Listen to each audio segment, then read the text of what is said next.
YouTube, Crazy Plant Lady here, and I'm going to be doing a care video on my Syngonuium Albo. So stay tuned and we'll get right to it. So let's start with lighting. This guy prefers medium to bright indirect sunlight. You don't want to have direct sunlight on this guy or the leaves can burn, and the variegation, the white variegation, can turn brown and burn too, so you don't want that. They like bright filtered light. This guy gets about, let me say, about 12 hours of sun, and she's got this beautiful variegation on her. Next, we will get into watering. Okay, so with watering this guy, it's actually fairly easy because they actually like to dry out almost completely before watering. That's how I've been taking care of this plant anyway. I bought this plant as a one leaf cutting, and she has took off. Like, look at that variegation. Beautiful. This is one of my favorite plants. It's actually was one of my wish list plants. But yeah, watering this guy is actually easy. Water once a week in the summer with either distilled or tap water. I use tap water and she has no problem with it. None of my plants have ever had a problem with it except for my Moranas or prayer plants. So yeah, also, you also want to fertilize as well, and I'll get to that in a minute. So, fertilizing.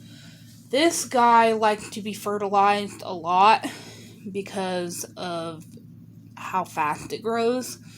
I fertilize my plants at least.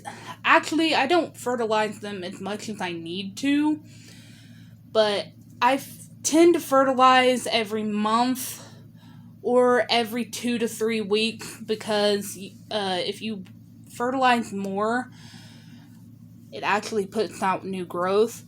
But all I use is Alaska Fish Illumination, which is a fertilizer, and it doesn't burn the leaves like other fertilizers do, like Miracle Grow or I don't know, like the store brands. Another good one would be a Spoma fertilizer. I have the cactus fertilizer as well. These guys are actually pretty easy. Fertilize once a month in the winter time because they're not growing as much. Growing season is around spring, summertime, and then non-growing season is in late September, all the way to December.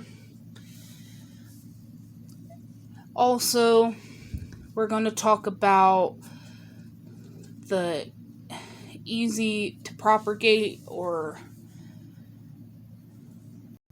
Okay, moving on to propagation and how easy these guys are to root.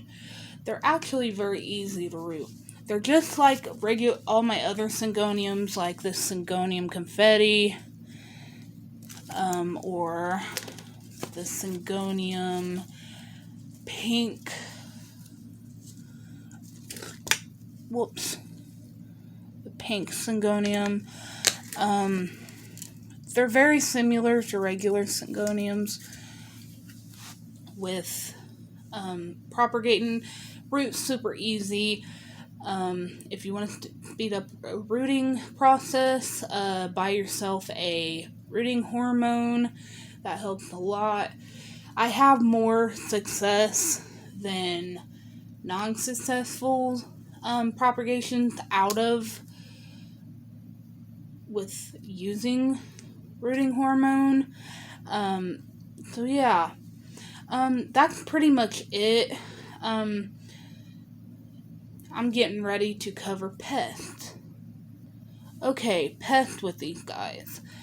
The only pest I've actually found on this thing, which was when I was rooting it, was spider mites. Spider mites are these tiny little microscopic bugs that you can't see, and they leave webbing on your plants, and they suck the nutrients out of it, and it sucks. But you can use neem oil. Neem oil actually is a pest preventative, which also, if you add warm water to it, it also helps enhance the neem oil to make it work better.